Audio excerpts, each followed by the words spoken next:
What's up, everybody? Y'all know what it is. Andre the Torch Robinson, the fire starter in the building. Got my guy, Marcus the Alphabet. Y'all already know what's about to go down. Rising Up Unlimited Radio Show, brought to you by WDAP Radio and WDAP TV. Coming up right now. See you in 2.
I like that intro. That's real nice. You like that intro?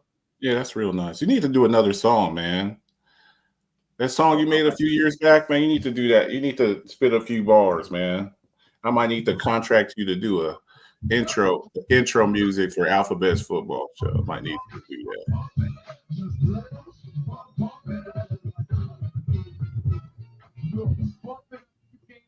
What's good, y'all? Y'all know what it is, man. Rise Up Unlimited Radio Show, brought to you by WDAP Radio and TV. I'm Andre the Torch Robinson, the fire starter. Y'all know what it is, man. Marcus the Alphabet's on here, too. You know, we're going to do some sports talk for the next hour or so. And I'm going to start this off a little different because I'm going to let Marcus kick this joint off today. I'm going to sit back and let Marcus kick this thing off this morning or this afternoon. It feel like morning because I ain't been to work today. But it's a beautiful Thursday evening. We doing this thing early. Beautiful Thursday evening. Marcus the Alphabet, what's on your mind, my guy? Tell these folks to like and share the show and get in here. Get y'all's asses up in here. You sitting around. You sitting around. You ain't doing nothing. Get up in here and talk a little sports talk, a little verbal sparring, a little friendly debate. Get up in here, man. Want to know what your opinion, what your opinion is about some of this stuff, man. We got free agency, the beginning of the new NFL year that's just begun. A lot of moving and shaking, man. Lots of moving and shaking. Shout out to Mookie Hawkins, man. I want to give a shout out to Mookie Hawkins. He had put up some stuff today. He did an interview with Josh Allen about his new contract. Shout out to Mookie. He's doing big work. But this was this the story of the day? Mason Rudolph heading back home to Pittsburgh. I think he was a second or third round pick by the Steelers a few years back. Spent the year in Tennessee. Started a couple of games over there. Mm-hmm. Now, all of this stuff, this stuff that we've heard about, maybe Aaron Rodgers going to the Steelers, or maybe Matthew Stafford going to the Steelers, maybe Russell Wilson staying there, maybe Justin Fields staying there. None of that stuff has come to fruition yet. So what do we have here? The incomparable Mason Rudolph goes back to Pittsburgh. I'm wondering what everybody thinks about this, man. You know, I think it's a good. I think this is a good deal for them. It's a 2-year deal. I think he's making like $3 or $4 million a year. You know, which is peanuts. Justin Fields, he just left. He got a 2-year, $40 million a year, $40 million a year deal with the Jets. So to bring this guy back home, you don't have to reteach him the system. A lot of the players are still there that he played with. You know, he's only been gone a year. So look, I believe people need second chances. And maybe this is his second chance. Maybe this is his second chance. I think this also goes to show most likely that Tennessee's drafting a quarterback because they let him go. Tennessee has the number 1 overall pick. Now, there's been some speculations as far as what Tennessee's going to do. Are they going to draft Cam Ward at 1? Are they going to draft Abdul Carter? But you got a guy here who's played some, you know, who started some games. A couple of years back with Pittsburgh, they had the quarterback carousel going on. Would it be, you know, Kenny Pickett or Dwayne Haskins, rest in peace, or who else did they have there? They had so many quarterbacks come through there. Mitchell Trubisky, you know, this guy. So you got a guy who's been in the house before, kind of knows his way around the building. Will throw the ball around. You're not paying him a lot of money. This allows you to go off and do some other things, bring some talent in there, and go make a play for a guy like DK Metcalf. So let me see here. Tennessee takes Carter, grabs a quarterback in the 2nd or 3rd round. And see, I don't think this is a good quarterback draft. I don't think this is – George, how many quarterbacks do you have going in the 1st round in this draft? 3? 3? Who's the 3 you got? Shedeur, Cam Ward, Dart? Yeah. Dart. Yeah. I think Dart might sneak up in there. I think he might sneak up in there. Combine was nice. He had a nice combine.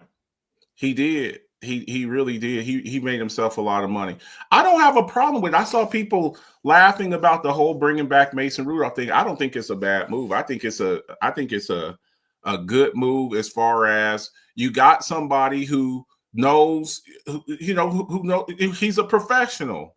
You know, he's a professional. Now, is he some elite quarterback? No, I don't think he's elite.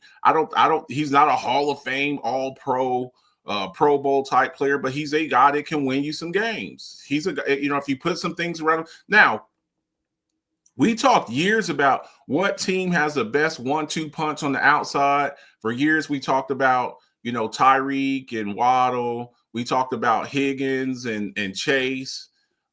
We've talked about the Eagles with A.J. Brown and Devontae Smith. And now we kind of talked about maybe Justin Jefferson and who's the kid they got from USC? I can't even think of his name. The kid they got from USC. Jordan Addison. I think you got to put maybe them up in there. But right now, with the addition of DK Metcalf, I think you have to definitely put the Pittsburgh Steelers up in there. What quarterback would not want to throw to that duo? So I like it. I'm looking at some of these comments here, Dre. Hey, Dre, what's going on? Josh McManus, Dalton. I thought Steelers was going to sign a different quarterback. Thought Rudolph gets signed before Russ. Crazy that Rudolph gets signed before Russell and Rodgers. Dart will be a late first round or early second round pick. I agree with that. I think Dart is second quarterback on board. At 3, the Giants. I don't think that Dart. No, I don't see that. Not with a guy like Shedeur on the board. You might still have Travis Hunter still on the board. At 3?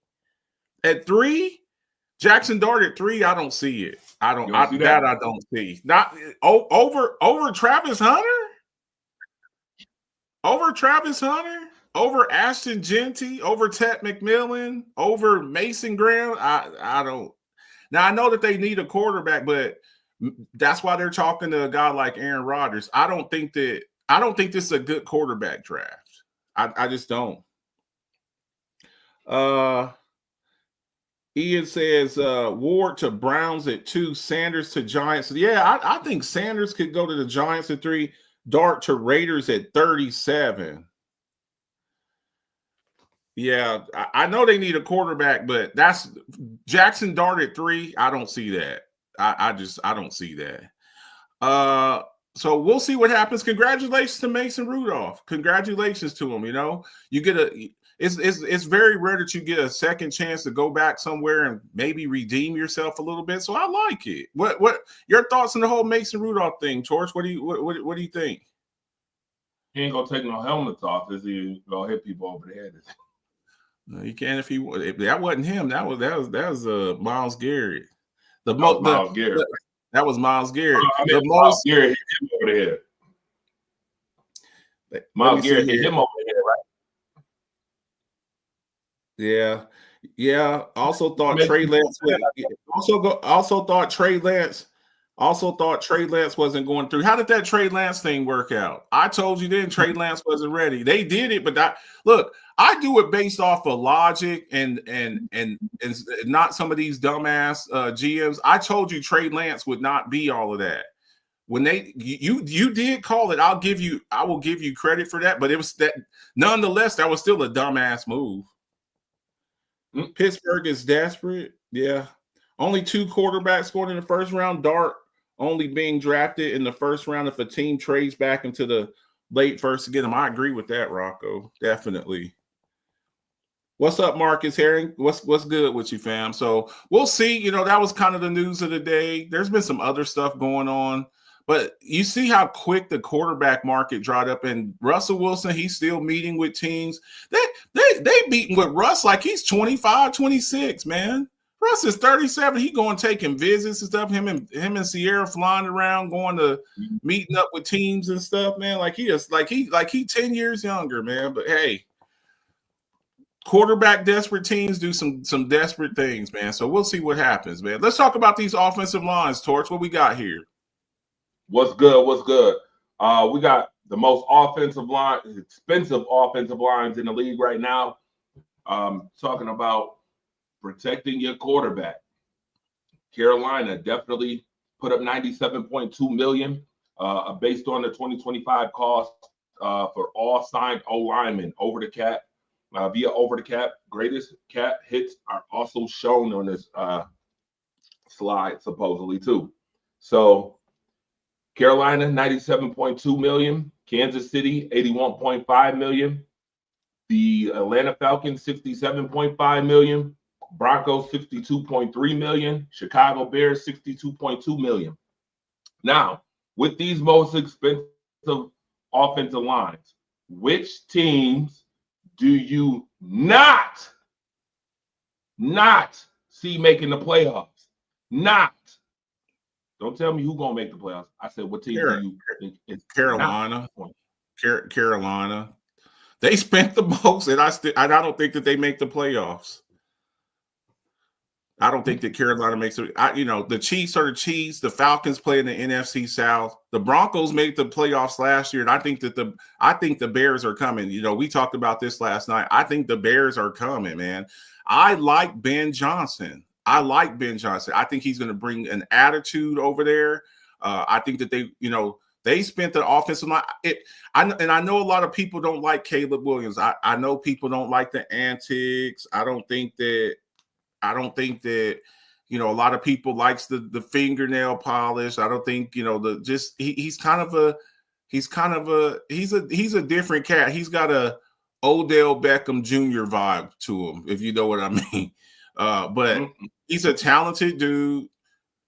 I think if you put some things around him and you protect him, he's got some mobility.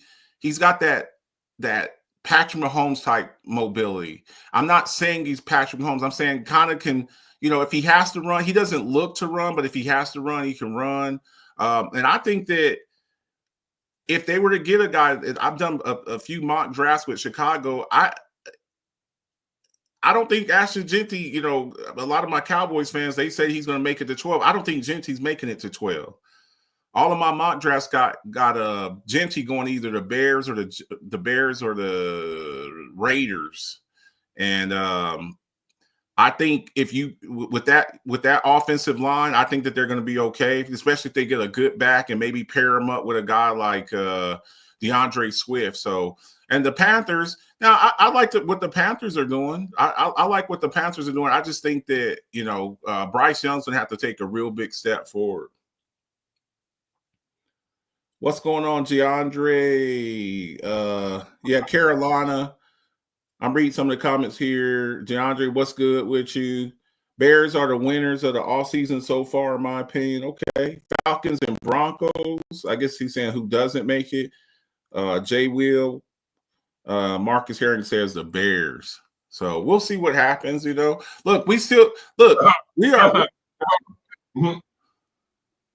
we are we're in Marcus. Let me tell them this. If you missed Rise Up Late Night last night, you missed an explosive show. You missed a very entertaining, explosive, exciting sports show. For the fact that Marcus Herring and Marcus Betts had one of the best debates that I've heard in a while. It was fun. It was exciting. They were throwing heavyweight punches at each other with some real premise. I liked it a lot. It does have something to do with Ian Rakelly's Chicago Bears, by the way, in the Dallas Cowboys. So, yeah, Dennis, I see you at work. Go do your thing. Do your thing, boy. Get that money. Now, with that being said, Marcus the Alphabets, we got a lot of different opinions on this one, which is good. Marcus Harris said the NFC South is wide open, said Dalton. Speaking of NFC, we're going to keep it on the NFC tip right here. I would absolutely trade Christian McCaffrey if you're going to rebuild completely. See, this is what I like. Marcus the Alphabets, Aaron, myself, we've said this on shows prior to. Trade Christian McCaffrey because you need some draft capital, especially you done lost 10 players on your team so far in the offseason. You've lost 10. You've only brought in maybe 1 or 2 players. Would you trade Christian McCaffrey? I think we all are on an even playing field when it comes down to that decision. Marcus, who would you trade Christian McCaffrey to, and explain why? Now, if you take salary out of it, I think now he's the second highest paid back. But San Francisco, like Ryan RC says, they're in a rebuild, man.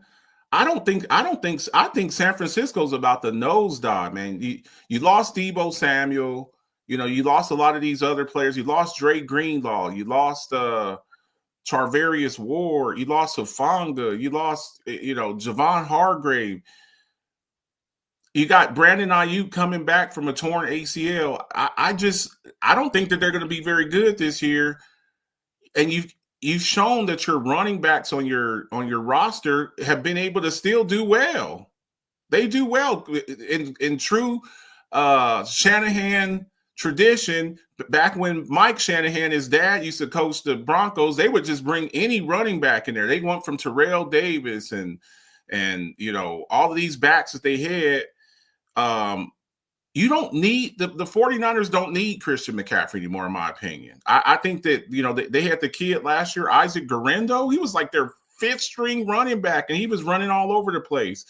Now, as far as team fits, I think it needs to be a team that that has a quarterback on their rookie deal or just a whole bunch of salary cap, he says Denver. I think I think that would be a nice fit for them. Somebody to help Bo Nix out, somebody he could dump the ball to. I think maybe a team like the Chargers. I think that would be a nice move for him. Now, I'm not trading to nobody in the NFC. I'm giving them to nobody. I'm not giving them to nobody in the NFC. But on the AFC side, Chargers, Broncos. I'm trying to think who else. Texans. Some teams like that, contenders that need a back, maybe a 1-2 punch. Texans, a Joe Mixon and a Christian McCaffrey. I could see something like that. Washington. Yeah, Dalton put in here Washington. Yeah, Washington. I'm not. I know he's got your name. Say Brian Robinson. He would be an upgrade over Brian Robinson and Austin Eckler. So yeah, the Washington Commanders. Maybe the Vikings. So, I mean, we'll see. We'll see. But, yeah, I would – if I'm the 49ers, like you said, if you're going to rebuild, totally tear it down and rebuild. So, we'll see what happens as far as that. Raiders. Well, the Raiders –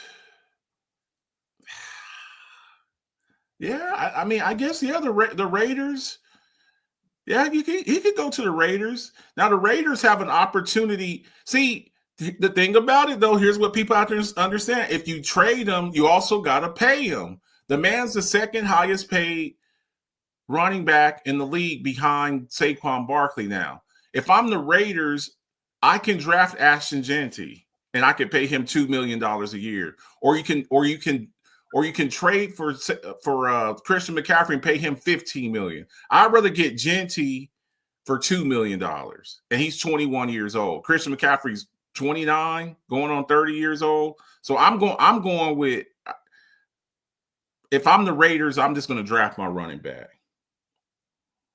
Tennessee Titans believe Levis is their quarterback.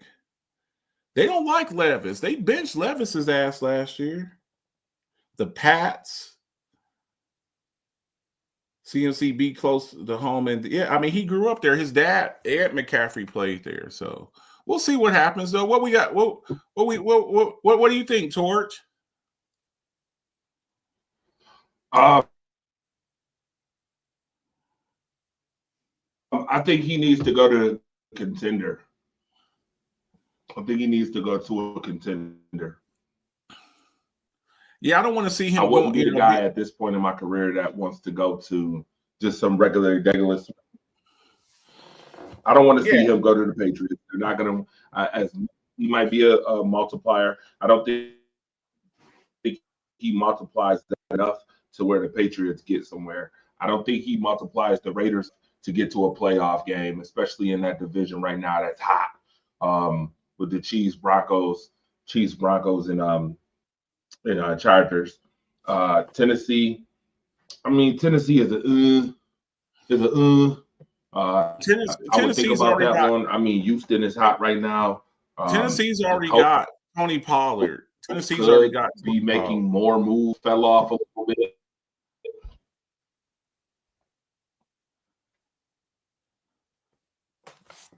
Ian, I'm reading here what Ian has to say. Raiders are doing exactly what they are planning to do. Geno's a bridge quarterback that they will play for 1 year and allow their rookie quarterback they draft in round 2 to develop behind him and get him ready for 2026. Okay.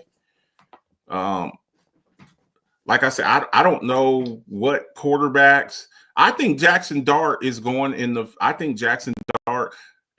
first round, probably late first round. I could see him going to the Steelers, or like Rocco said, a team that's like early in the second round, trading back into the first round, so you get him on that 5th-year option. He's not going to the Super Bowl teams. He's not going to the Chiefs. He's not going to the Eagles. He's not going to the conference game losers. He's not going to the Bills. He's not going to the Washington Commanders. So it would have to be a team that's picking high in the second round, moving back into the first to get that fifth-year option. Dart will go to the Steelers or Rams. Rams could go for Gabriel or Ewers. Okay, that's I hear you on that. I could roll with that. Why not Steelers? I've said that. Now let's not forget that the Steelers gave up their second round pick to get DK Metcalf. So whatever they're going to do, they got to do it in the first round because they ain't seeing another draft pick until the third round. I think that the Steelers could go quarterback. You know, I think that they, you done brought back Mason Rudolph. You let Mason Rudolph start. You draft a guy like Dart, have him sit behind Mason Rudolph, and then you have him groom him. Raiders, Rams, Seahawks, and Steelers have all been high on Dart. So just keep that in mind. I agree with you. I was talking about CMC to Steelers.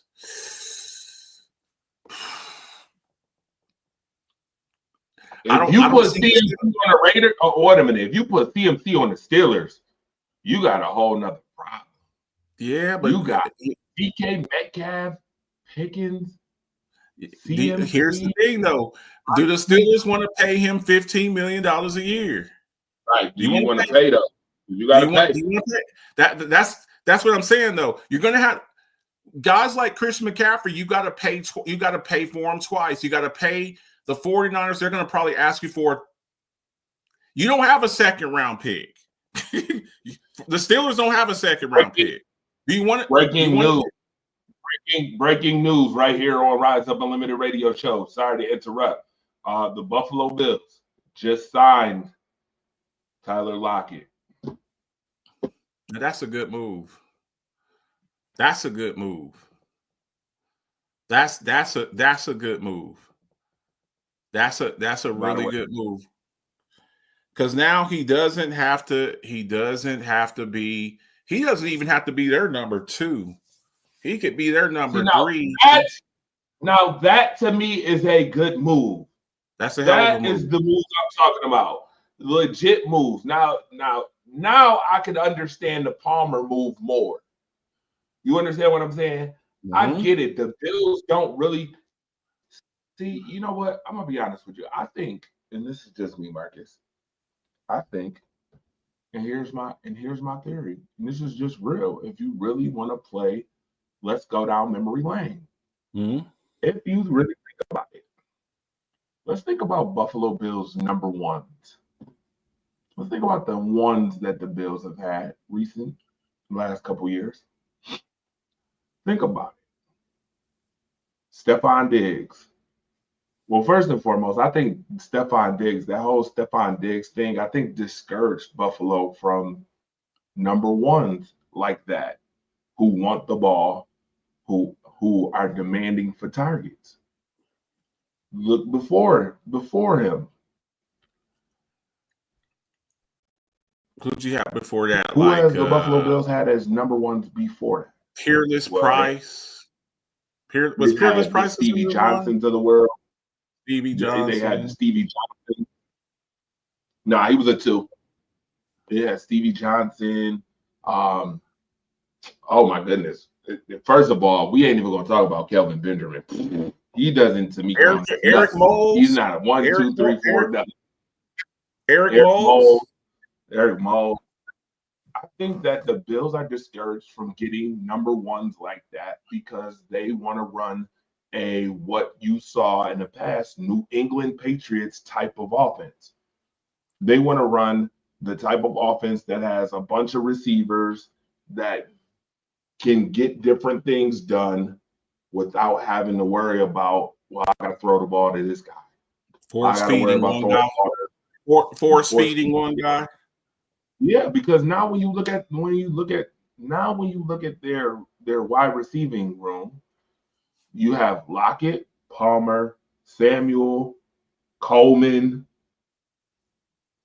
None of those guys demand targets like that.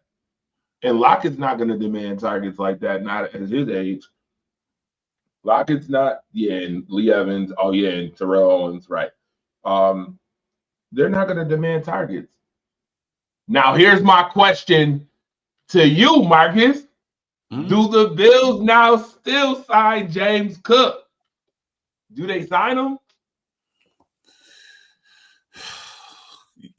You got to sign him. You got now. If he's asking me for $15 million, I'm still not giving James Cook $15 million. I'm not doing it.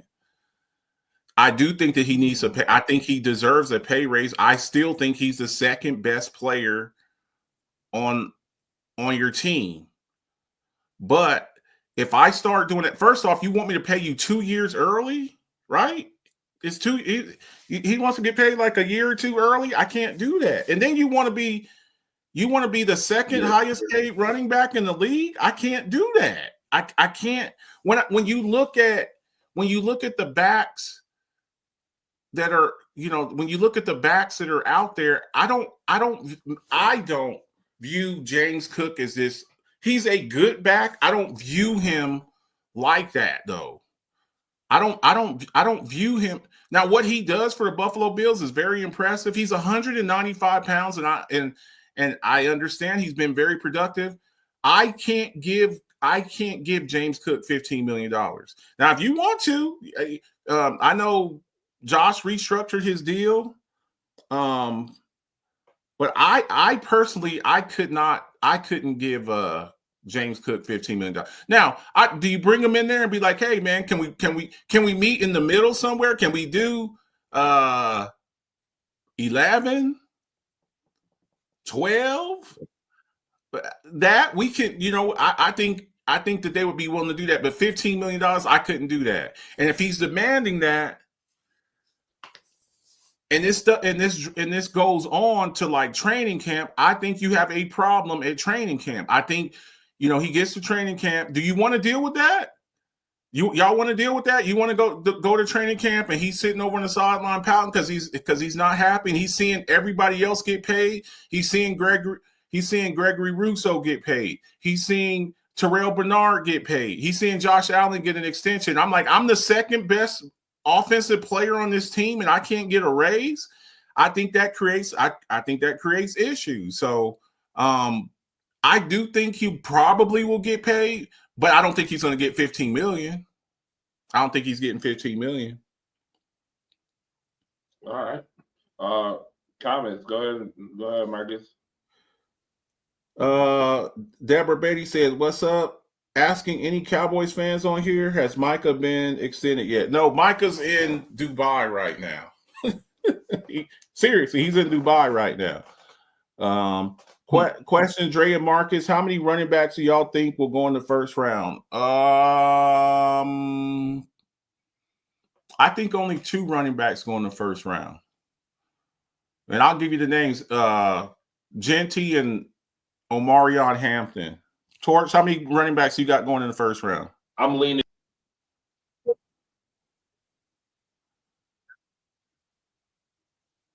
I didn't hear what you said, Torch. No, Omarion Hampton's going in the first round too. I think Genty and Hampton. I think Genty and Hampton, but Genty and Hampton. Okay. Genty's the only one going in the first round. Yeah, I agree. I think Genty and Hampton.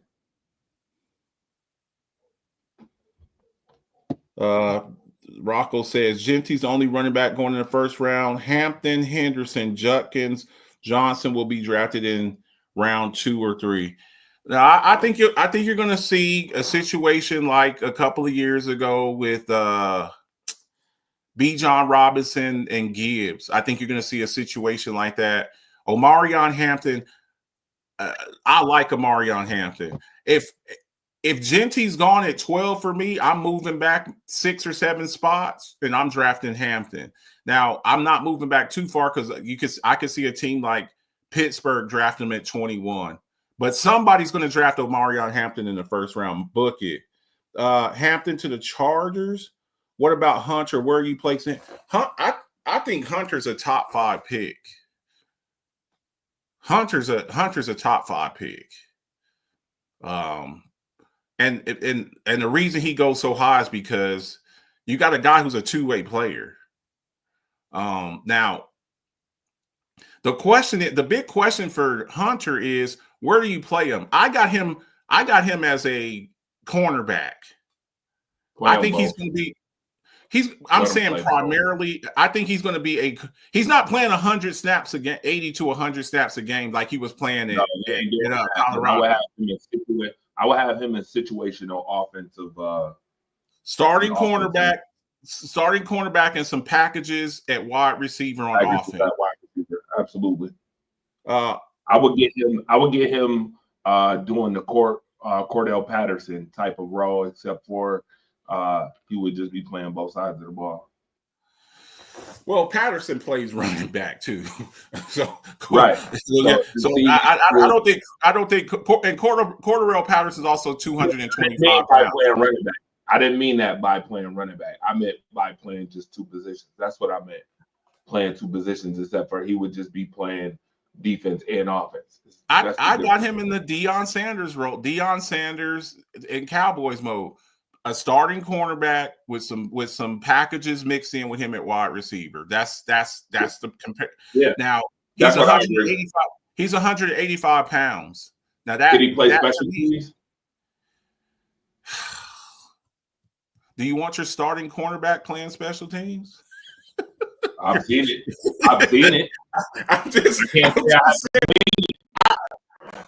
Do you want your starting? Do you want Darrelle Revis returning punts? Do you want Patrick Surtain Jr.? Do you want him returning punts? You see what I'm saying? It's like, so you have to take that. I don't want my shutdown corner out there with gunners running down the field on a punt 30, 40 yards down the field coming down to hit them. I'm not doing that. Now, if you feel comfortable with your 185-pound corner out there returning kicks, then by all means. He's such a dynamic playmaker that it's just hard to take him off the field. But I think you have to ration his touches. You have to ration his touches because he's not that. He's 185 pounds, and in the NFL, 185-pound corner that's a nickel corner. That's a nickel corner. I don't want him out there with that many snaps. Hunter as a cornerback. 2 running backs will go in the first round. Yeah. Hunter to Patriots at 4. So we'll see what happens. Pick the 2 best players here. Ooh-wee. Ooh-wee. We haven't tight end universe. We having the tight end debate. That's what we doing here. Yeah, go ahead, Marcus, and start that thing for a minute. Be right back.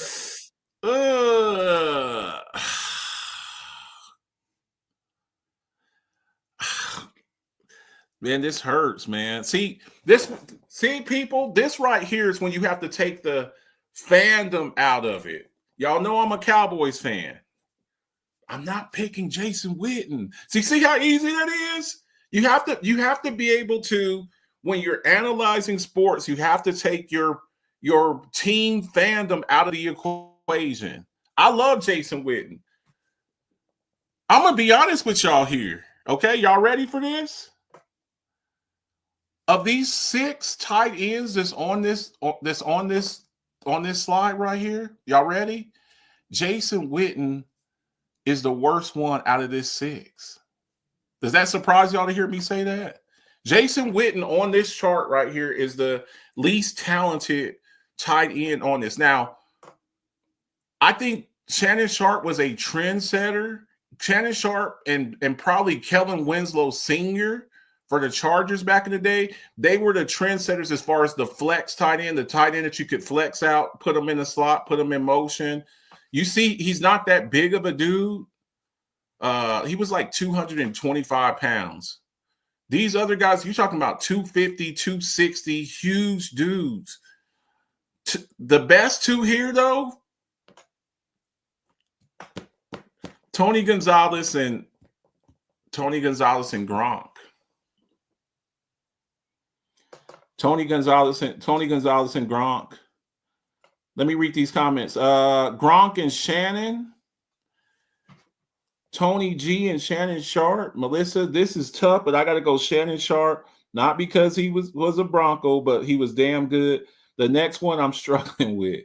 Kellen Winslow Jr. If y'all, you know what? After this show's over, I'm gonna put a highlight video of Kellen Winslow Sr. in there. I think that because a lot of y'all are a little bit younger and y'all haven't seen a lot of I need you to go back and watch Kellen Winslow Sr. Now, he had a son that played it, like raping older women. He was supposed to be the next best thing, but he didn't pan out. But his dad, Kellen Winslow Sr., was awesome. He was awesome. He was part of that Air Coryell offense with Dan Fouts, and he was awesome. But on this list here, Tony Gonzalez, a lot of times we diminish guys because they didn't win a championship. I know a lot of people are going to be, well, he didn't win a championship. Tight end's very, it's a very dependent position, and you're basically getting scraps left over from the wide receivers. Tony Gonzalez is it might be the greatest tight end to ever play. He just, he played with the Chiefs before the Chiefs were the Chiefs, and he never won a championship. He goes to the Falcons. He didn't win a championship there. But for me, Gronk was a unicorn. And Gronk to me, that dude was different. You got a guy 6'7", 265 pounds that could move, that they would move him for all intents and purposes. Gronk for many years was the Patriots' #1 receiver. Edelman and Wes Welker and Gronk was when they start putting #1 corners on you. Like when they would play the Bills back in the day, they would put Tre'Davious White on Gronk on some plays because that's how concerned they were with Gronk. Gronk could ruin a game. He could ruin a game. So, and then Tony G, he was basically the Chiefs' #1 wideout. Let me see here. Let me read some of y'all's comments here. Rank those tight ends. Dalton Smith, do these guys still take calls anymore? Okay, I don't like them, but I'm gonna go Sharp and Gronk. And let me see here. Call line open at 7:20. So yeah. Now that's not to diminish anybody. That's really not to. They're all great. It's like ranking,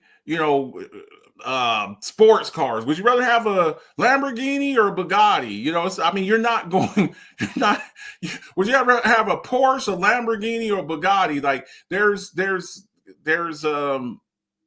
levels to this, and they're all incredible. All of these guys are incredible. I would take any one of them. Now, this is what we're talking about, the best of the best of the best of the best. Like if I put up a chart here, who's the best quarterback ever? Joe Montana, Peyton Manning, Patrick Mahomes, Tom Brady. Like that's the same thing that we're doing here with these tight ends. You're not going to go wrong with any of these guys, but this is what we talk about, the best of the best of the best, the elite, the cream of the crop. Randy, Macho Man Randy, the cream rises to the top, man. The cream rises to this is the cream of the crop of tight ends of all time, and actually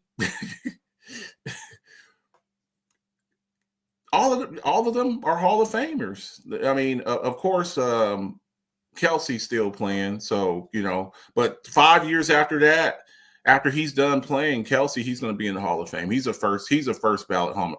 All these guys are Hall of Famers. Witten's not. I think he's eligible now.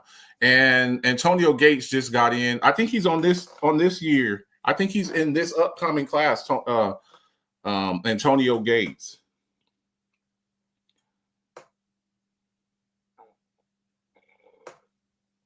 Gronk, Sharp, Gonzalez, Kelsey, Gates, Witten. Yeah. Witten for me, I love Witten. I used to have his jersey, but on this list here, he's last. He's number 6 on this list. Let me see here. 420. You must live on the West Coast. You live on the West Coast somewhere. So put y'all's put on here where your where do you have these guys at? Where do you have these guys at? Rank 1 through 6. Put them in there. How you have these guys how you have these guys ranked? Deborah Beatty, I don't know. They're trying to pay Purdy. Let me see. I'm reading these comments here. They're trying to pay Purdy. Yeah, I mean, they cleared up all of this. They cleared up all of this space. And Purdy, I know people don't want to hear that. That's the going rate for quarterbacks. $55 million. That's where you're starting at. Let me read this here. Dalton, Tony G, Sharp, Gronk, Kelsey, Gates, Witten. Okay. I think everybody agrees that that Jason Witten's the worst one on that list. 25 worst teams of all time. Oh man. You're gonna make some people mad on this one here. My team is great. We circle the wagons. We do everything right. We're really great. I think you got to take the Bucks. You got to take the Bucks off. You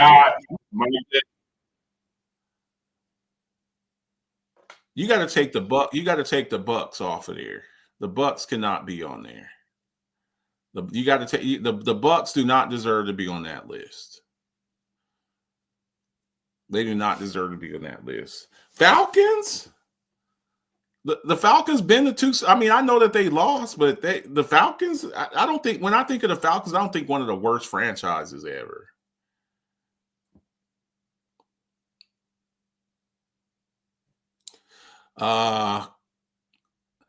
And with hockey, and I don't know hockey like that. I would have to take somebody's. I'd have to take somebody's. The Portland Trailblazers are bad. They're one of the worst teams ever. The Portland Trailblazers have been pretty good. But the Tampa Bay Buccaneers do not deserve to be on that list. They need to take them off of there. They've done some good work over there. Who you got? Now you're a hockey guy, Torch. Who you got? Who you got on there, man? So the Sabres haven't been to the playoffs in 13 years. They went to one Stanley Cup. Majority, I mean, they were good 20 years ago. Again, I've been covering them for 8 years and they've never been to the playoffs as long as I've been covering. So I could see why somebody would put the Sabres on this list. But if I'm looking at NHL teams, if I'm looking at all the teams, so Boston, you can't put on there. You can't put Detroit on there. You can't put Florida on there. You can't put Montreal on there. You can't put Tampa Bay on there. You can definitely put Detroit on there. You can definitely put Detroit.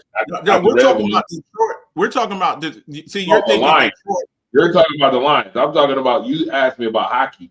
So okay. I thought you were talking about the Lions. I thought go ahead. I'm sorry. I thought the Detroit Lions don't deserve it. I go, yeah. The Detroit Lions definitely deserve it. Yeah. No. We gonna do that hockey. We gonna do that.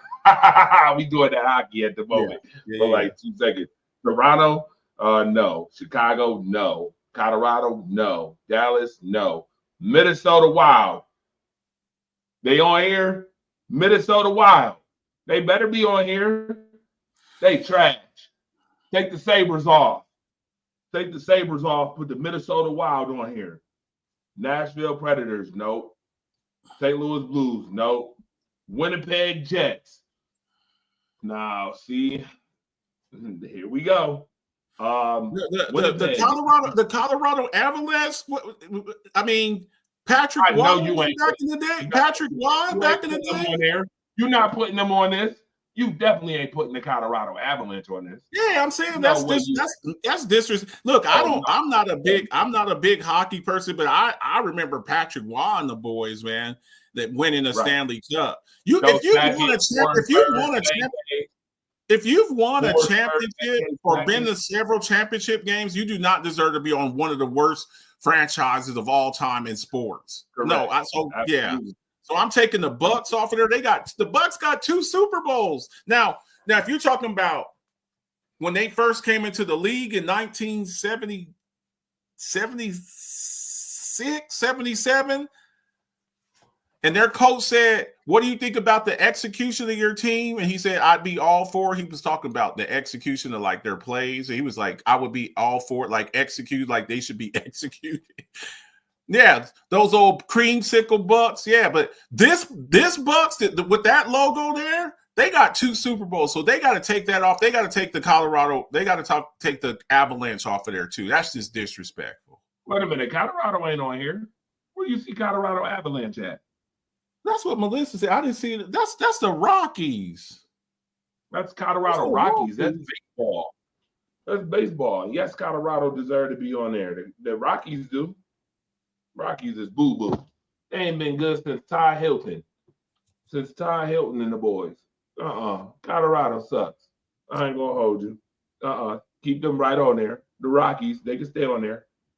It says 25 worst teams of all time. Yeah, Colorado Rockies. Yeah, that's your entire That's your history. What if I go hold on, watch this. If I go look up franchise.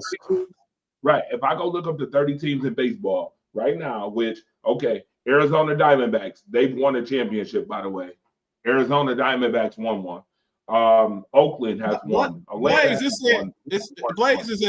it's not talking about all time. Yes, it is.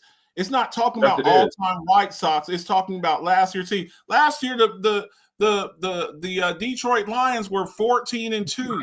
They're 14. It's talking about all time. Your history as a franchise, a team franchise. They've been terrible. They're one of only 2 teams. The Buffalo Sabres are one of a few teams that's in the NHL that have never won a Stanley Cup. So I see why they on there. Cleveland, Cleveland. Minnesota Timberwolves have never won an NBA championship. Detroit Lions have never won a Super Bowl. The Seattle Mariners, I don't know about the Seattle Mariners now. You might have to take them off. Ken Griffey Jr. and Senior played on the Seattle Mariners, and I could have swore they won. It's talking about the history. It's not talking about the history of it is. It's talking about your overall history. When we think of the worst teams. When we think of the worst teams ever in the history of their particular sport, when we think of the worst teams in football that have ever played, we think of the Cleveland Browns. The Cleveland Browns have been terrible forever. Do they have a couple of good years with Jim Brown back in the day? Yes, but as a whole, the Cleveland Browns franchise, I don't think they've had a Pro Bowl quarterback since Otto Graham in the 50s. So yes, it's talking about historically your team is historically bad. Do they have a good season here or there? Yes. The Detroit Lions are one of 2 teams ever to go 0-16. Like the Cleveland Browns won 1 game in 2 seasons. They went like 1-32 in 2 seasons. That's what they're talking about. The Lions went 0-16. Talking about hold on. Look at the second row. The second row shows you that they're talking worst teams of all time. Sacramento Kings, Washington Wizards, and Charlotte Hornets have never won an NBA championship. Never. Yes, like the Charlotte Hornets. The Charlotte Hornets actually. Torch, you remember the Charlotte Hornets back in the day when they had Muggsy Bogues and Larry Johnson and Alonzo Mourning. They had a couple of good years, but overall, the Charlotte Hornets have been a terrible franchise. And much respect to the great Michael Jordan. He's a great player. He is a terrible, atrocious GM. He's terrible. So we're talking about your entire history when you add it up. They're some of the worst teams. Now, here's what I will say: the Miami Marlins got to come off. Who's that? Florida Marlins beat the Miami Marlins. Used to be the Florida Marlins, and the Florida Marlins beat the New York Yankees in the World Series. To me, they should come off. They won a championship. I'm looking at all the baseball teams here: Kansas City Royals, Milwaukee Brewers. I don't even see them on here. Where the Milwaukee Brewers at? They suck. You want to talk about a team that suck? They suck. Where they at? I don't see them on here. Are the Washington Wizards on there? I can't. Are the Washington Wizards on there? Is that them? The second one down to the right? Yes, second. What are they called now? The Washington. What are they called? They're not the. They're not. They used to be called the Washington Bullets. Remember the Bullets back in the day. Yeah. Yes, and then they changed them to the Wizards. Trash. I don't know what we. Hey, garbage.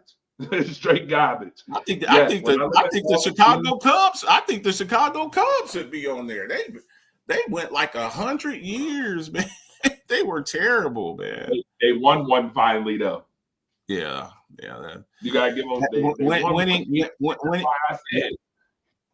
If you don't got Chicago Cubs on here, then you need to take the Miami Marlins off because they both have won Stanley Cup. I mean, one World Series. Take them off. You gotta take them off. The Mets are a world-class organization. I don't agree with all of these, but majority, I mean, they spot on with majority. Majorities are pretty good. I ain't gonna hold you. I give them. Listen, if I had to give a grade, I'd give them a 90 grade. They get a 90. I think you need to put I think the Carolina Panthers need to be on there. The Carolina Panthers have been terrible. The Carolina Panthers have been terrible. Like when I'm looking at some of these teams on here, these NFC, the Carolina Panthers have been terrible. They've been terrible. Florida Marlins, Pudge Rodriguez was traded to them the year they won the World Series. Pudge got his first ring. At least the Cubs have won something. Yeah, but the Cubs were terrible for a long ass time. Trust me, my grandfather used to be a Cubs fan. The Chicago Cubs were I blame them for some of my grandfather's health. They put my grandfather in the ground a little bit earlier than what he should have been because they were so bad. So we'll see what we got next, man. I think Carolina. I knew this would get under some skin. It would be a good conversation. The Los Angeles Clippers. Oh yes, the Clippers definitely should be on there. Yeah, the Clippers. Technically, that's two Buffalo teams. They used to be the Buffalo Braves. Oh, they front. Marcus, they slipped that right in there. The LA Clippers used to be the Buffalo Braves. So technically it's two Buffalo teams on this damn list. And they lucky that the Bills not on this damn list either, with being one of 7 teams that ain't won no Super Bowl either. They lucky they not on here. Why? Yeah, pretty much. And and some of these teams have changed names, and some of these teams have changed some of these teams have changed names too, like the Houston Oilers to the.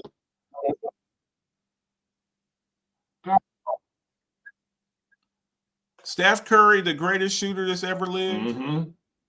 The greatest shooter that's ever lived. Yeah.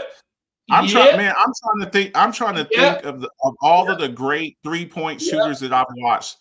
And I admit I watch more football than I do basketball, but I had my favorites. I used to love watching Reggie Miller shoot the ball. Reggie and Curry.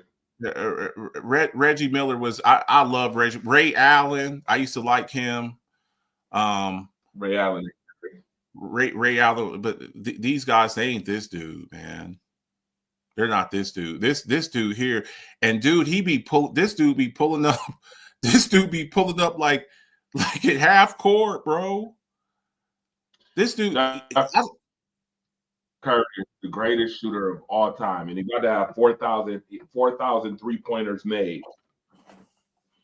And he's got 4 championships. By the way, which now gets me into, I don't want to change from football to basketball, but yes, I do, because we don't talk basketball that much. But I do want to have a conversation. Marcus the Alphabets. We talk about Stephen Curry, 7 away from 4,000 3-pointers made. You know, there's been some news out there about LeBron James. We'll talk about that too. LeBron James and Stephen A. Real quick too. Give your thoughts on that, because it's gonna go all full circle back to Stephen Curry in a minute. On the Stephen A. and LeBron, the little thing, the little tap that they hit on the sideline. Absolutely. Let's hear it. I don't think much of LeBron. Now, here's where I tell people you have to take your personal feelings out of the equation. I hear a lot of people talk about LeBron. Oh, LeBron James, he sucks. He sucks. LeBron James, he sucks. LeBron James does not suck. He's one of the greatest basketball players that's ever lived. My main issue with him is when people say that he's better than Jordan. Then that's when you start getting my blood boiling, because I don't think he could carry Michael Jordan's jockstrap. Now, in this particular, and a lot of people don't like him, because of, him leaving Cleveland the first time and going to, I'm taking my talents down to South Beach. I get it. But, he kind of redeemed himself on that. He goes down, wins, 2 championships with Miami, and then goes back to Cleveland and gives them their first championship in their city since, Jim Brown? When the Browns won the NFL championship, it wasn't the Super Bowl back then. That being said, though, for me, what LeBron James did to Stephen A. Smith, and I'm not a big Stephen A. Smith fan. See, I call it down the middle. What he did, that was a weak ass, punk ass, bitch ass move. Can I say that? Can I say bitch ass? That was a weak ass move. That was a weak ass. Now, I get defending your kid. I totally get it. But here's the thing you have to understand: when you get to a point as a man where you have to stand up as a man. Bronny James is not, he's not a little kid. When my kids would get in trouble at school, I'd have to go down to the school and go defend them all, and sometimes you need to go down here. It's because your kid is bad.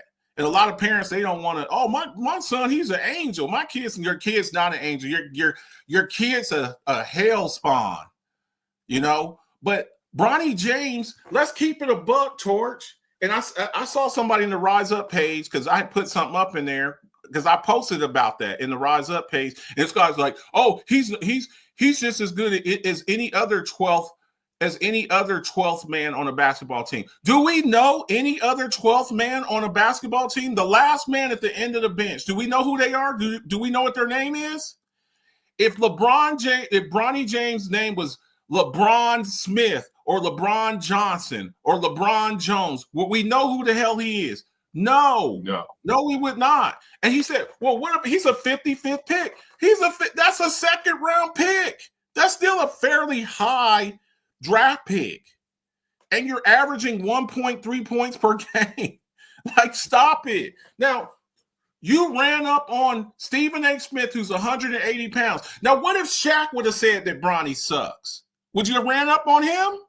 Would you have ran up on Kendall Perkins? Would you have ran up on Charles Oakley? If Charles Oakley said your son sucked and he's sitting on the sideline, he's sitting over there, on court side, would you have come off the court and start talking crap to Charles Oakley? No, you would not have, because Charles Oakley would have punched you in your freaking mouth right there on the spot. Stephen A. Smith, now if he would have said something derogatory, oh, your son's a little bitch, or your son sucks, or your son ain't your son ain't shit, your son, he's a loser. He said, look, your son's got to get better. That's we do here on these shows, Torch. We talk about, we make an analysis of a player. I've had people get mad at me when I say something. Look, there's nothing personal. I'm talking this guy. I don't think he's that good. Now, if I'm talking about your wife or I'm talking about your kids, like disparaging them, and you get upset, I get it. But to say that your son's a mediocre basketball player, I don't think that Stephen A. Smith was wrong on that. I don't think he was wrong on that at all. And Bronny James goes on the social media. He goes, "Oh, it's always the people that didn't play basketball." So you're taking shots at Stephen A. Smith.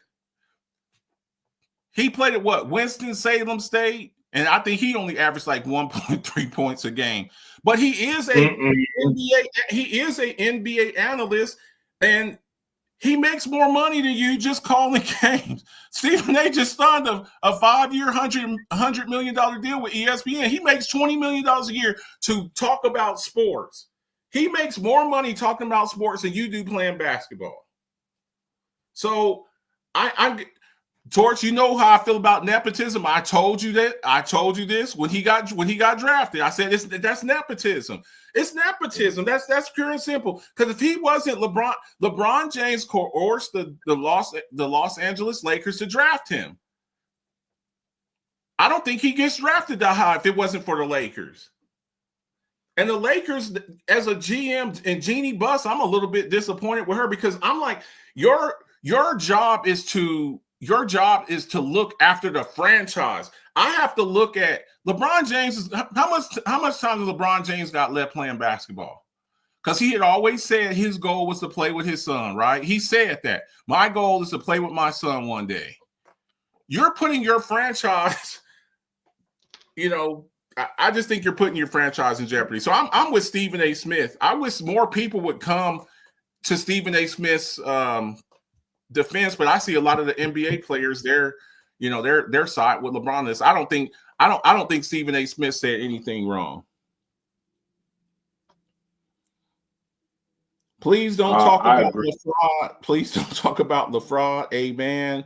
Bronny will never last as long as LeBron, nor will he ever have half. Now he's not. Do you want to know what Bronny James is? I said this the other day.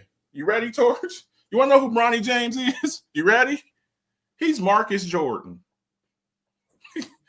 And I'm not talking. He's Marcus Jordan. Does everybody know? Marcus Jordan was better. Marcus Jordan was Michael Jordan's son, and he tried to make it in the NBA too, and he didn't make it. But no, that's Michael Jordan smart enough not to pull him into something that he knew he wasn't going to be successful in either. Well, LeBron is good. Jordan. I disagree with you, Melissa. LeBron James, he's a first ballot Hall of Famer. He's an all-time leading scorer in NBA history.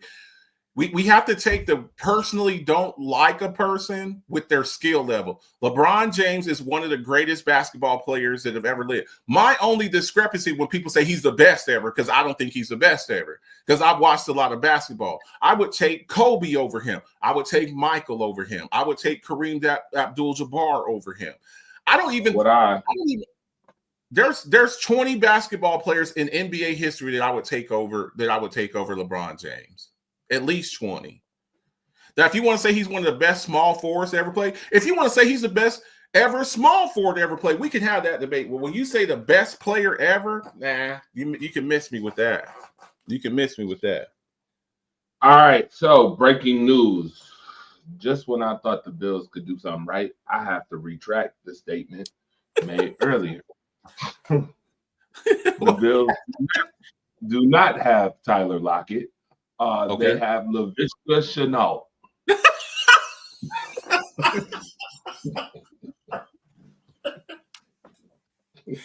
So they didn't sign Tyler Lockett? No. I just got full rumor. I just got it. It says the Tyler Lockett to the Bills comment is wrong. It's not official. Laviska Shenault is official.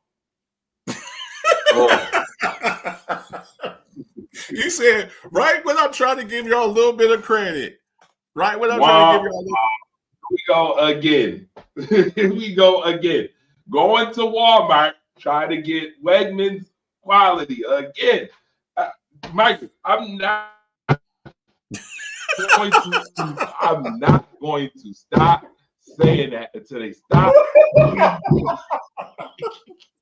Yo, right. As soon every time I try to get out, they keep pulling me back. Right. This is when you thought you was out the box. Time. I'm trying to give you a little bit of credit. Trying to give you a little bit of credit. Oh my goodness! Just when I wanted to. Who said? Why would somebody say that? Where did that rumor come from? I have to check all the. When these signings come up and people be hitting me up in my I be getting like 50 messages in my inbox every day. It came from a Bills. It came from a Bills, a legitimate Bills source. I just don't understand why they would put that if it wasn't fully official, and then you have to retract it now. I sat here and then said, "Yep, Tyler Lockett. All right, now I can see." And just put Tyler Lockett. Oh yeah, they got Palmer. Yep, he's gonna be the guy that goes on. I didn't put this all together to put the whole that played Tetris and all that shit. And then I gotta retract the Tetris tower and say, "Damn, we knocking the Tetris tower down." I'm sorry, it was the wrong one. I'm sorry, playing Jank, it didn't work. Mona, they already cut him. Unless he goes back, they already cut him. They already cut Lockett. Foolish. Whoever's out there, stop spreading rumors. Stop. Bro, I get like 50. I get like 50. I get 50 to 75 messages in my inbox. Say, Marcus, you hear that so and so went somewhere, and I have to check it. I have to check it because I just went back to check it too because I'm like, wait a minute, Tyler Lockett. I'm like, yo, Marcus, you know what I'm like? I'm like, okay, you know, that sounds great, but then something in the back of my head said, wait a minute. Let me check. Let me double check other sports real quick and make sure that's right. And sure enough, no, it is not official, but it is.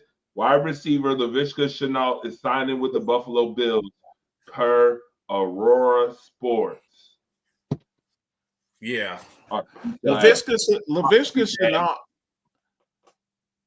Shenault was I want to say a first round pick of the Jaguars. Yes, he was a first rounder too. Yeah, he was a first. He was late first round. Yeah, he's been a. They were comparing him to Cordarrelle Patterson, big physical guy. You got to watch those. You got to watch those player comps, man. Oh, he's the next so and so. Yeah, bro. You remember there was this? You remember this receiver? You remember this? I remember there was this receiver. He came out of Mississippi or Mississippi State. Laquan Treadwell. Do you remember him? He's the next Dez Bryant. He's the next. And I mean, he went to. I think Minnesota drafted him, and this dude flamed out. He flamed out so bad, man. Marcus, can I read this one comment? What you got? This just magnifies exactly what the hell I said. Doug Gear said Bean is shopping the clearance stuff on the end cap at Walmart. He said, hope one of these deals pays off. I tell people all the time, man, you get what you pay for, man. Like you want to go out there, you see a team like let me ask you this, Torts. We've been in free agency here for a couple of days, and I want to know your opinion on this because I want to see if we're on the same sheet of music. What do you think with 2 or 3 days of free? What's today's Thursday? In the past 2 days, what would you say is the most impactful signing or trade since the beginning of the new league year? I want to know your answer. And I'm going to tell you mine, and then I'm going to tell you mine. Wow. Of all these signings and trades, and we're talking about the bargain basement shopping, and then the people that went out and kind of made somewhat of a splash. What signing do you think? Just one player. Now we can say who's had the best signing. Me personally, I think it's probably between Chicago, Minnesota, and probably Denver. we could have that debate as far as like improving their team overall with a bunch of different signings. But one player that you think with the signing, what is the most impactful signing that you have seen since the beginning of the new league year? And I'm asking everybody who's watching in the comment section, of all the signings and trades that have gone on in the past 2 or 3 days, what signing do you think is the most impactful, the most exciting, the most dynamic signing of this new league year? I want to know what y'all think. I want to know what you think. So, I'll let you go, then I'll go, and then I want to see what everybody in the comment section says. Wow. So I'm looking by position. Yeah. Just to see. I got the tracker in front of me. Yeah. And just so you know, I'll be honest about it.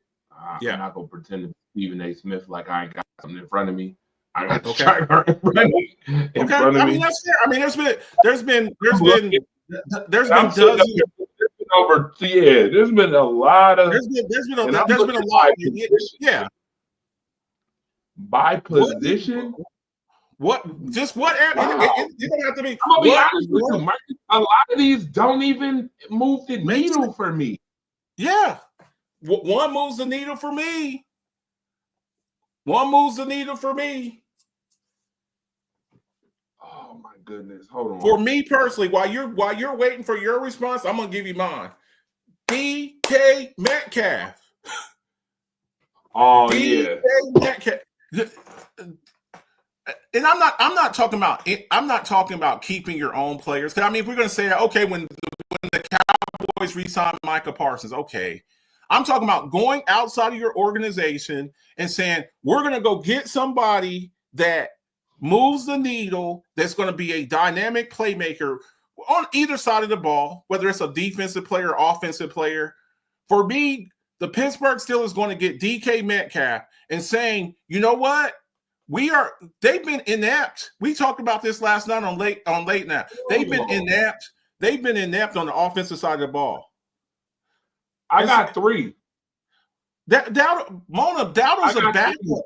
Dowdle's a backup with the Panthers. He's not starting over Chuba Hubbard. Chuba Hubbard was top 5 in rushing last year. Rico Dowdle's a backup. I got three. For me, what you got?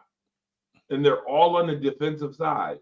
Okay, what you got? They're all either linebacker or defensive ends. Ready? Okay, what you got? Dre Greenlaw to Denver is a hell of a move, especially when you already got Nick Morano and all of them young guys down there.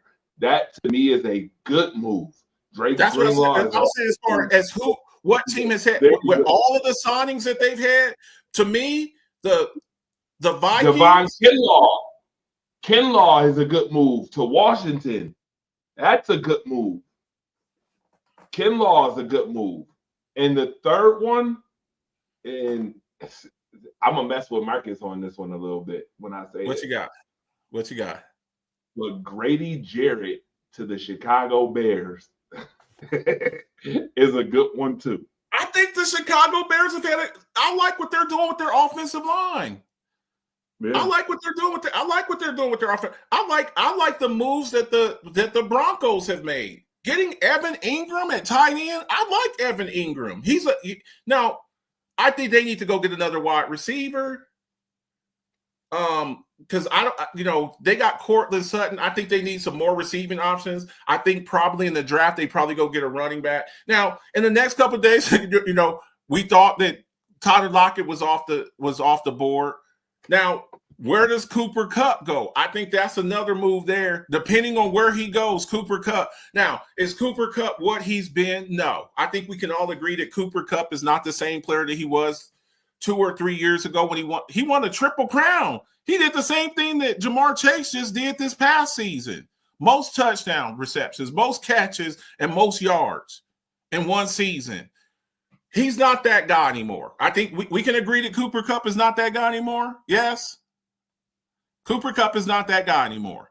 But if you put him on the other side of a number one receiver, he still had like 7 or 8 touchdowns last year and like 800 yards. And he's he's on the other side of Puka Nacua. So I think he can be a good number 2. I don't think he's a number 1 anymore. You know where I would go if I'm Cooper Kupp?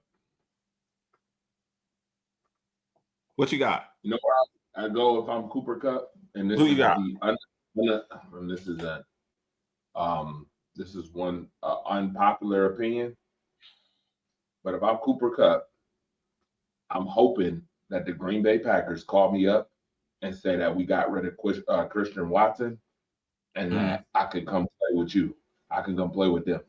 Because Cooper Kupp and that talented wide receivers, I think Green Bay would move up to the next level. Let me ask you this: Does the Davante Adams to Rams thing, does that move you any? No. Playing on the other side of Puka, that doesn't change anything for you because I don't think Davante Adams is. I don't think you're a Packers fan. We can agree that Davante Adams is not the same player that he was 3, 4, 5 years ago. No, you know what? Yes, it does move me, and the only reason why it moves me is because Davante Adams can give Puka Nacua some tips. That's the only thing, because you lost DeMarcus Robinson and you lost Cooper Kupp. So I'm saying no for that reason, but yes for the reason of like mentorship. Yes, but if he went to like Green Bay, I think that's a bigger move. Going back home to Green Bay would have been a bigger move for Davante because he can be that guy who still Davante had 1,000 yards last year, by the way. Quietly, he still could be that guy who mentors all of those young guys in Green Bay, and he could still be a target for Jordan. So I mean, I think Cooper Kupp to Green Bay would be a good move. Okay. Let me read some of these comments, Torch. Let me read some of these comments. Let me see here. Let me scroll back. Rico, the Panthers. Let me see. Puna Ford to the Rams. Putting Puna, that defensive line for the Rams. I think the Rams might have the best young defensive line in the league. They already did have the youngest, best defensive line in the league. I don't know if they're better than the Eagles. I don't know if I think they're better than the Eagles defensive line. But right after the Eagles, they'll get after you. Yeah, they're better. What the Rams are? The Eagles are Rams. I would disagree and say the Rams are. The Rams got 16 sacks in 2 playoff games. And let's not forget that they got 7 on the Eagles. Let's not forget that they sacked Jalen Hurts 7 times that game. I'm going to tell you what changed that game for the Eagles. The Eagles should be very glad that they play in Philadelphia and it started snowing. And Saquon busting them 2 long runs. Right. And the 2 long runs, because they were this close to losing to the Rams. They were this close. Yeah. This close. I'm like, oh yeah, the snow changed the complexion of that game. If that game's in Los Angeles, that same game is in Los Angeles, the Rams would have won. I give it to the Rams. This is why that home field advantage. I be telling people, especially if you're one of them cold weather teams. We saw this a couple of years ago, that Miami team. And I was talking to Jay Renan, and I was like, man, when they had to, remember when the Dolphins had to go to Kansas City, oh yeah. I'm like, dude, it's a whole lot different and that was 2 years ago when the Dolphins were when Tua was in the MVP conversation. I think he played all the games that year, right? He played like all 16, 17 games. Yeah, he did. He played all the games. And they still made the playoffs, but was that the year that y'all that the Bills that they wanted like that 5-game losing streak, right? And the Bills ran them down. Yep, and the Bills sent them home too. I can't think of the best one, but there's been some good moves. I still can't believe Steelers gave up on Fields. Your thoughts on Fields? Melissa brought that up. Justin Fields to the Jets. Does he moving over there to that AFC East? Does the Justin Fields? I thought me and Mona, we had talked about it, and I think we pretty much agree with it.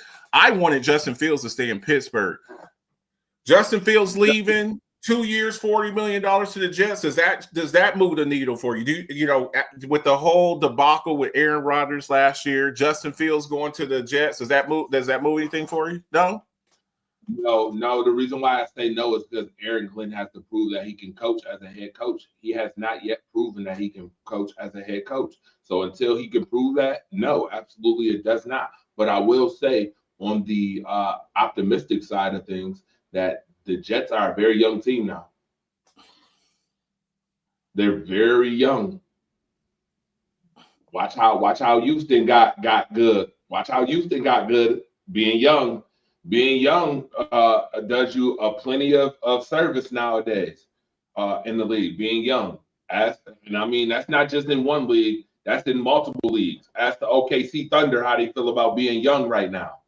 Ask the Houston Texans how they feel about being young right now. Ask the Broncos Washington how they feel about being a little young right now. The Broncos how they feel about being a little young right now.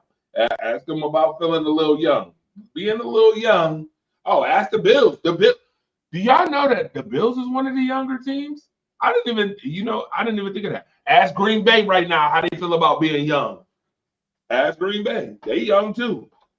Being young does you a mighty fine service sometimes. So the Jets being young, I don't know. We're gonna see what Eric Glenn do. Yeah. He going back home to where he played. He played over there. We're gonna see what Eric Glenn do. Now, I think as a young quarterback, you need a coach that believes in you. Obviously, the Jets believe in him. To bring him over there, put him on a 2-year deal. You're not paying him a lot of money. He's playing with his college teammate. There's 4 Buckeyes on the team. The tight end. Yeah, him and Garrett Wilson. He's gonna need a defense. You're gonna need a defense that believes. The Jets defense is good. They kept getting tired because the damn offense wouldn't do nothing, and Aaron Rodgers is turning the damn ball over. Marcus, yeah. Detroit's defense was good too until the end of the season. Well, when you got 16 people on IR, that doesn't help. I know, but hey, injuries happen. Injuries still happen. You see Eric Glenn. Now, hold on. But then here comes the debate whether is it really the coaching that did you a service or is it the players who did you a service? Which one is it? Is it the players or is it coaching? Because as soon as those players went out, I watched the Washington Commanders come in Detroit and drop 45 on you. I mean, that's why I'm kind of but are they going to drop 45 on them if Aiden Hutchinson is screaming off the edge and hitting Jaden Daniels? But that's what it comes down to. Again, you know that injuries happen in the league, and if there's some but all injuries ain't the same, man. If you listen, no, they're not the same. They're not the same. But some teams have overcome those type of injuries, though. We can't. They overcome it because of the. This was a big debate last year with the Kansas City Chiefs. Oh, we beat the Chiefs. Okay, they're playing without their starting running back, their number 1 receiver, their number 2 receiver, their starting cornerback. Now you tell me. Now, Marcus, you know my rebut gonna be to that. Hang on now. Let me ask you this. And let's keep it a buck here. What team can survive and still be successful missing their starting running back, their starting number 1 receiver? So think about this. Buffalo Bills, you lose James Cook, Kyer Elam. Who was your number 2? Amari Cooper, who I don't know who y'all's number 2 receiver is. See, Marcus, and here's where I'm just saying. And here's where I come guns a-blazing cooking now, Marcus. Okay, here's so where I come I'm just saying. So, you know what I'm about to say? What? Talk to me.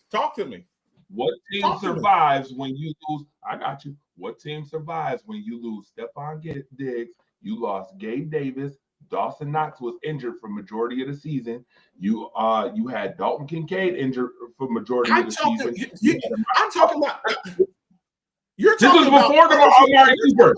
No, that's not the same. No, I'm not letting you get away. You're talking about a team trading away players and stuff like that. I'm talking about we go into the season and we think we're going to have these players, and our top frontline players get injured, and we're still winning games. Well, now, Marcus, I get it. That is a different. I get it. It's a different scenario of being injured and not having your players. Yeah, but not having them is not having them still. How many people, Marcus? Marcus, I can't let you get away with that because how many people thought Stephon Diggs was leaving the Bills? Go ahead and tell. I did. You were not the only one.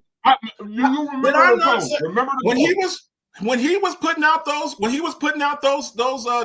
tweets, and we had a show about it. And when Trayvon, his brother, said, "Let Brick Bro out," what I said was, and I know I said it because I was there when I said it. I said that, listen, Stephon Diggs is not just going to come out and say, "Get me out of Buffalo." He's not going to do that. Stephon Diggs wanted out of Buffalo. Just like years ago. But everybody looked at it as crazy. Remember? Yeah. Remember I said week one when Josh Allen and rumors. They're just making rumors. It's just yes. I thought that I didn't think. I thought that the game that you always throw up when they lost to Zach Wilson and the Jets. Remember? Yeah. Remember week one Monday Night Football, him and Josh Allen on the bench. And remember I came out on national radio, said that they need to stop pandering to Stephon Diggs. Remember that? Yeah. I knew then that was going to happen. We both had that same different premise, but the same narrative, and people didn't believe it. But what I'm saying is that the Buffalo Bills did not return Stephon Diggs. They did not return Gabe Davis. Dawson Knox was injured majority of the season. Dalton Kincaid was injured at one point. Amari Cooper was injured at one point. Curtis Samuel was injured for the damn majority of the damn season. Keon Coleman was injured at one point. You asked me what team could get away with that? The Buffalo Bills. The only team I think could get away with that. I think playing in the AFC East also helps out with that. You can do that too. And guess what? We can't help. We can't go back to 1997 when we get to the AFC Central. All you can do is play who's in front of you. Three teams from the AFC West made the playoffs. Three teams from the AFC West made the playoffs. Yeah. So they have a much smaller margin for error than you do. You know, pretty much every year you get to go 5-1 or 6-0. And you got to win 4 or 5 games, and you make the playoffs. True, because we know the tuna can is not gonna never get it done. And we know that the Jets might get a game, and the Patriots might get a game. So they might go 4-2, 5-1, even 6-0 if they're good enough. But we were talking about positions. Yeah, I'm gonna be honest. Josh Allen has proven that whoever you put in front of him, he's gonna win football games. And that doesn't include the fact that he was missing defense this year too. Let's not forget. Okay. Let's not forget Matt Milano was gone. Let's not forget they lost. Hoyer, Hyde. Let's not forget Von Miller was suspended for 4 games to start the season. Let's not forget that Ed Oliver has been a total shell of himself. I don't know what the hell is up with him. They're playing with Damar Hamlin, who damn near should have died. And by the way, they re-signed him. Again, when people were telling me Damar Hamlin, look at you. Your face is now listen, with the laughing, I'm not laughing about him. Listen, I want to make that clear. I'm not laughing about him. Please make that clear before you. I'm just saying these signings, man. These signings are terrible. They re-signed them again. Yeah, I told y'all. And you saw. I told y'all. But here's the thing: I don't want to hear it. Listen, I tell you about Damar. What I tell them about Damar Hamlin last year. Damar Hamlin has Fred Jackson immunity, and nobody wanted to believe me. Yes, he does. I'm telling you right now. The Bills do not like PR. Do not like PR shit. Can you imagine if the Buffalo Bills released DeMar Hamlin? The PR that they're gonna get. All I know is this. All I know is this. All I know is this, Torch. All I know is this. When Joey Bosa misses 7 games next year, I don't want to hear nothing. I don't want to hear nothing. I don't want to hear Joey Bosa. We lost Joey, but we were missing Joey Bosa. That's why Derrick Henry ran for 165 yards on us. I don't want to hear it. I don't want to hear nothing either. I better not hear it. We lost to the Denver Broncos, and Bo Nix he tore us a new asshole because Joey Bosa missed 8 games. I don't want to hear it. You knew what you were signing up for with Joey Bosa. You know what you're signing up for. You know what you're signing up for, so I don't want to hear it. I don't want to hear it. Guess what? Man, you know what's funny? What's that? Oh, watch this, y'all. I guess you know who else is out there? Matthew Judon. Matthew Judon is out there. Why you ain't grab Matthew Judon? Judon is nice. What you talking about? What you fixing your face for? You need to go get Matthew Judon if you knew what's good. Is he though? No, is he? No, is he? No. Is he though? No, Matthew Judon. The Atlanta Falcons, who are without who could use a pass rusher, they said we're good. We're good. Go ahead, man. The Atlanta Falcons said we're good. The warning signs always come out. No damn defense for real. The Atlanta Falcons don't play no damn defense for real. I don't think that's on Matthew Judon. I think that's on the Atlanta Falcons. Okay, the Atlanta Falcons have been known to be doo-doo on defense. I'm sorry. Okay. So you're saying that their defense. So if he's a good player, wouldn't you want to keep him? No, because Atlanta Falcons don't know what to do with him. I don't think the scheme and the system in Atlanta fits him. He damn sure was good in New England. He was good in New England. He was good in Baltimore. Yes. 7-8 years ago. 7-8 years ago. There's a reason.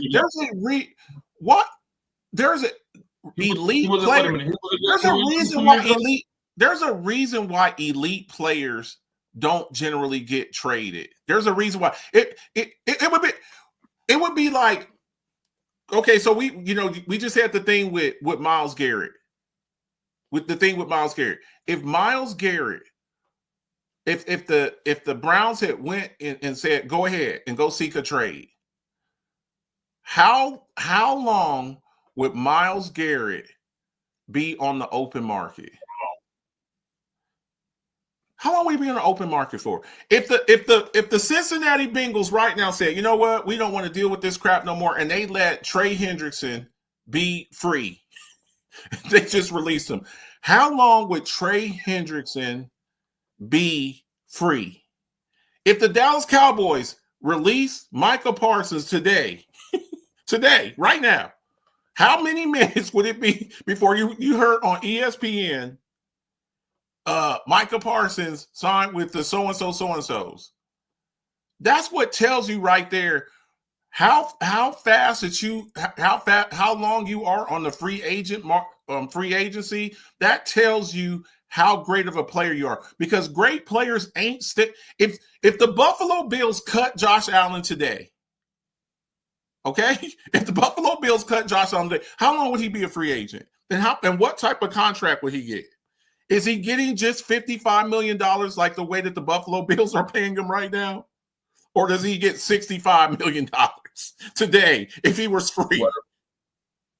The reason why he got $55 million is because he got $250 million guaranteed. I understand that, but I'm saying that he didn't want to do anything. I know, because he's doing it to help the team. I'm saying though, if he were free, and any team could go. If he was free, if he was FREEF person free, yes, he would get 65.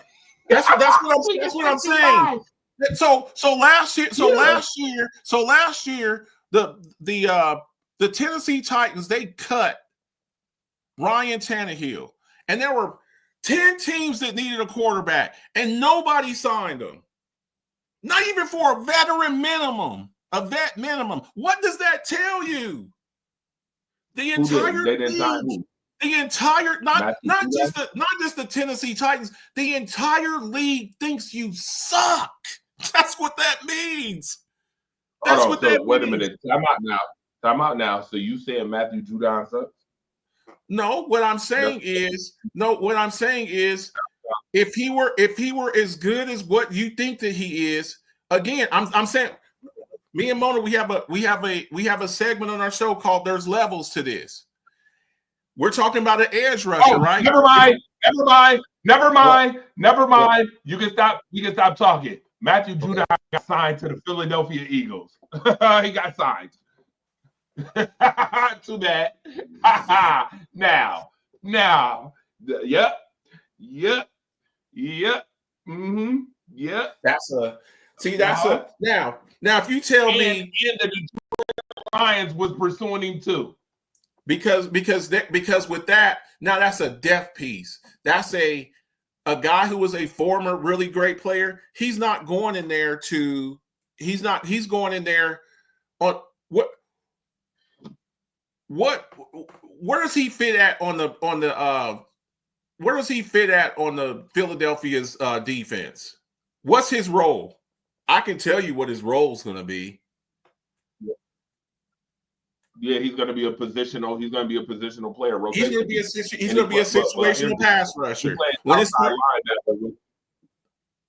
He's not starting over there. He's going to be a situational pass rusher. Let me see here.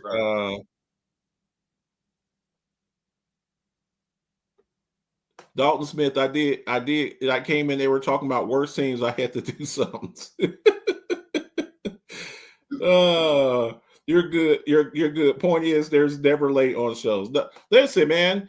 And Marcus Herring, Judon, he's a rotational piece. That's what he is. He's a rotational piece. And for him, he probably took a pay cut, because he knows he's like, I got an opportunity to win a championship. I'll take a 1 year. I bet. What's his contract? 1 year, 2 years. I bet. How long is the contract for, Dre? Oh, let me find that out right now. The length of the contract, that also tells you a lot too. That tells you a lot too. 1 year, $7 million. That's it. Look, you got an opportunity to come in here. We think we can fit you in. You're going to be playing next to Jalen Carter and Jordan Davis and these other cats over here. He ain't even guaranteed to. I'm with you, Marcus here. He ain't guaranteed to make the team because that defense over there is nasty. What's his contract terms? 1 year. You said he not what? 1 year, $7 million. 1 year, $8 million. 2 years. So they got. Hold on. So Philadelphia got 2 edge rushers from the that used to be former Patriots. What they got? Uche? No. Yeah. Was it yeah. Uche? Joshua Uche. Yeah. They got him from the Chiefs. Yep, but he used to be a former Patriots edge rusher too. Yeah, and then Judon. But you know what that is? Because people start gutting the 40 people start gutting the Eagles too. Let's not forget they lost Milton Williams.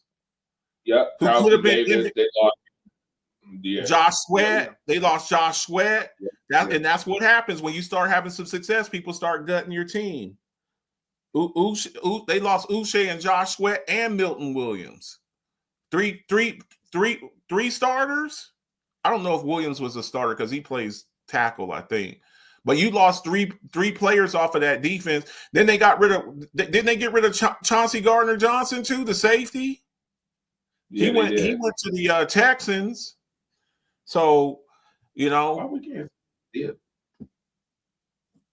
What I want to know what Matthew Judon got though. I want to know what the terms of his contract. I'm trying to look for a deal right now, and it's I done went to 5 different places and it's just undisclosed. I mean, sometimes it's so new that they're like terms aren't up yet, man. Fully up, yeah, because I don't see it. I am searching to and from, to and from, far and wide. And see, I don't even see anything. I don't even see anything on here. I still see him with, man. Is this the same thing as the is the locket to the Bills? Is this the same? I would hope not. Somebody playing, man. It ain't April Fool's yet, man. It ain't April Fool's yet. Right, for sure. No, actually, you know what? He's still, man. Here we go again. We go again. Ain't no damn deal disclosed yet. I don't even. You know what? I'm letting it die at this point. Y'all motherfuckers better stop putting shit out here. Like it's just stop playing clear. Okay? Now the Eagles did. The Eagles did. One place said he ain't been signed yet, and the other one said he was signed yesterday. Yeah, they see you gotta double check that stuff, especially on the live show. Yes. Y'all, we've been on here nearly 2 hours, man. We be messing around, man. I gotta get out of here. I gotta get moving. Look, man. Normally I don't do coffee talk. I don't do coffee talks on Friday generally, but because it's so much news going on with free agency and these trades and the new league year and stuff, I will do a coffee talk tomorrow. Make sure y'all tune in. I should be live by about 11 Eastern time, 11 a.m. Eastern time. Come up in there, talk a little. We talk football in there. Drink some coffee, some hot tea, some OJ, some hot chocolate, whatever it is your breakfast, your beverage of choice is, man. We appreciate everybody who comes through and shows love, man. We enjoy. Me and Dre, we've been doing this for years now. I always enjoy working with him. Marcus, let's do a show. Okay, man, come on, man. Okay, let's do a show. So we do this for y'all, man. I enjoy working with him. We enjoy doing these shows for y'all and just talking it up, man. This is the one thing where we can find a little bit of comfort with everything that's going on in the world, man. For a little bit of an escape to talk a little sports and interact with people and talk a little smiggity smack, man. It's nothing but love and respect talking a little sports talk, man. We appreciate y'all. We thank you for everything. Get your Rise Up gear, man. Get your Rise Up t-shirt, man. If you're over on the east side, over there, East Coast, get you, Dre, you still doing shirts over there? Yeah. Get your Rise Up shirt. Get your Alphabets Football Show shirt. I still mess with Rise Up, even on my Alphabets Football Show merch. We still got Rise Up on there. So get you some Alphabets Football Show merch, some Rise Up merch, man, and continue supporting what we're doing, man. We do this for y'all. We're not making any money off of this. We're not really benefiting from it. It's just a way to bring people together and just bring people together. That's what we're here to do, man. Hope everybody has a great night. I'll see y'all in the morning. And we'll be doing this a little bit more. Maybe Monday night shows, some Wednesday shows, and Thursday shows. We'll pop up on y'all, man. And for y'all people that come through, we appreciate it. You slick. You think you so slick, Marcus. Now you're gonna make me tell them this idea that I got. Tell them what's up. Now you have to make me tell them. Why don't you keep it on wraps until it's like a done deal. Wait till it's a done deal. So I just want to let y'all know that Black people cannot be racist. Goodbye.